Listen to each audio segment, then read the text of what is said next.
Hello दोस्तों इस video में हम बात करेंगे जम्मू कश्मीर की। और जम्मू कश्मीर में जो अभी सबसे बड़ी हलचल चल रही है जो आपने सुनाई होगा उसके बारे में हम बात करेंगे। जी हाँ दोस्तों, जैसा आपने सुनाई होगा कि जम्मू कश्मीर में अब नॉन लोकल्स भी वोट डाल सकते हैं, जो कि अभी जम्मू कश्मीर में ट्रेंडिंग पे चल रहा है। ये मेरा बच्चा है, यहाँ पे पैदा हुआ कश्मीरी है। हम वेस्ट बंगाल का है, दिल्ली का रहने वाला है।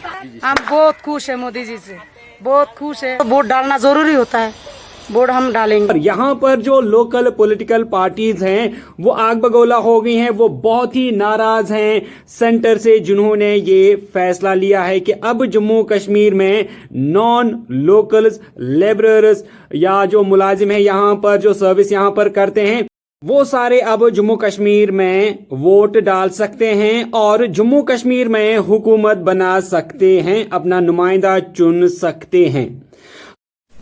कदम से त्रय असतो सीसीआई हेरीवारो खास्तो जगवान चरण कापंतो सीसीआई हेरीवारो खास्तो मन खदायो मन दिल बारो महाराज बलो बलो पसंद हारायो बलो चलियारो महाराज सोय नने खदायो नने दिल बारो दिल कर समुंदर आज। दोस्तों यहाँ पर बताया ये जाता है कि तकरीबन 25 लाख के आसपास बाहर वाले लोग यानी नॉन लोकल्स कश्मीरीज यहाँ पर वोट डाल सकते हैं।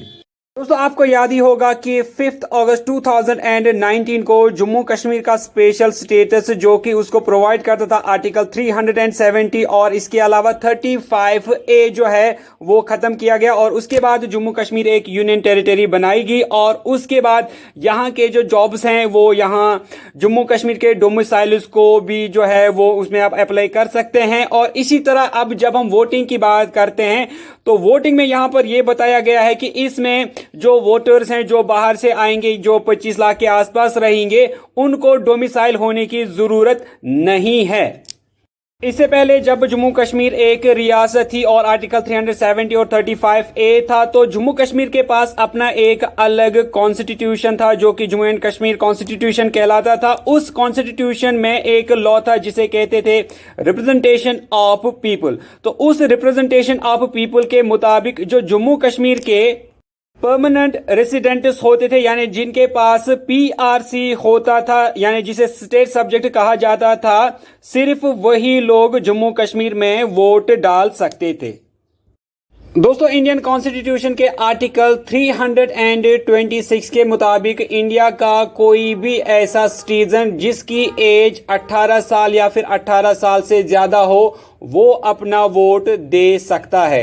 इसके अलावा दोस्तों याद रखें कि 61st अमेंडमेंट एक्ट 1988 में एक अमेंडमेंट लाई गई जिसमें जो एज है वो 21 ईयर्स से लेकर 18 ईयर्स कर दी गई थी।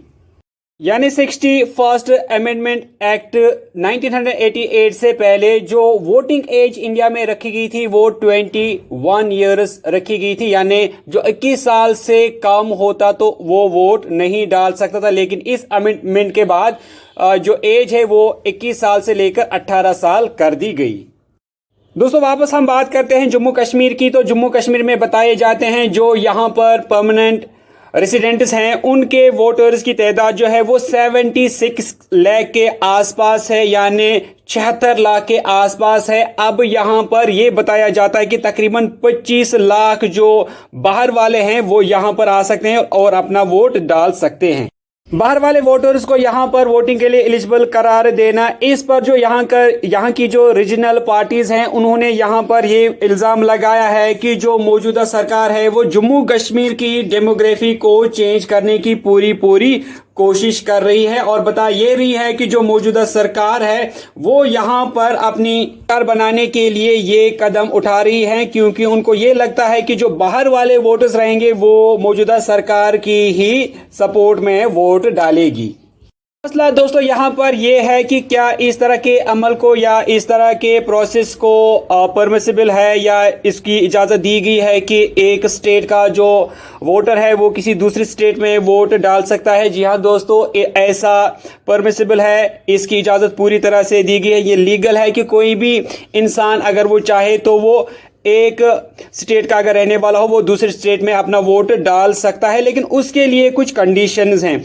कंडीशन यहाँ पर इसके लिए यह है कि जो वोटर है उसको अपनी जिस स्टेट में वो रह रहा है उसको वहां पर अपनी वोटिंग का जो राइट है उसको कैंसल कराना होगा, और उसको कैंसल कराने के बाद वो जिस रियासत में अब रह रहा है वहां पर उसको नए से रजिस्टर खुद को करवाना होगा इलेक्टोरल ऑफिस में।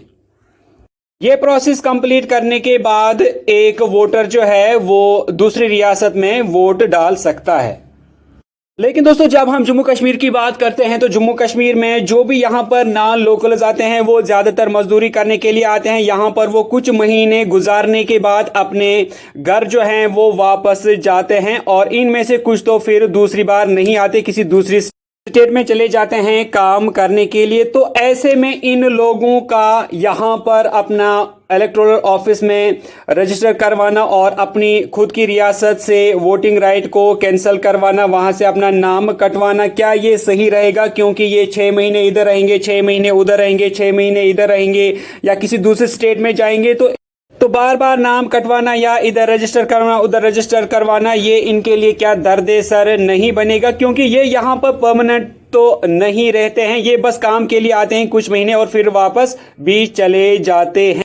तो दोस्तों इस तरह जो ये नॉन लोकल लेबरर्स हैं या जो भी नॉन लोकल यहाँ पर आते हैं तो क्या ये यहाँ पर 6 महीने के लिए अपनी सरकार जो है वो चुनेंगे, और जब ये यहाँ से घर वापस जाएंगे तो वहां पर उनके लिए कौन सी सरकार रहेगी? क्योंकि जहां पर ये लोग रहते थे वहां पर उन्होंने अपना नाम कटाया एज अ वोटर, तो फिर ये आगे क्या करेंगे? क्या इनको एक ही साल में या फिर दो रियासतों में अपनी सरकार बनानी होगी? क्या ये एलिजिबल रहेंगे कि ये दो स्टेट्स में अपनी जो है वोट डाल सकते हैं? क्योंकि कभी 6 महीने ये यहाँ पर रहेंगे, कभी 6 महीने वहां पर रहेंगे, तो इस तरह इनका क्या होगा? या फिर जो इलेक्शन सिस्टम है वो कैसे चलेगा? क्योंकि हो सकता है कि कभी यहाँ पर इलेक्शन हो, यहाँ पर भी ये वोट डालेंगे, फिर यहाँ से कैंसिल करके फिर वहां जाएंगे और वहां पर भी वोट देंगे। तो इस तरह ये जो प्रोसेस है ये किस तरह कामयाब रहेगा? उम्मीद करूंगा कि आप अपनी राय इस सिस्टम से रिलेटेड जरूर रखेंगे।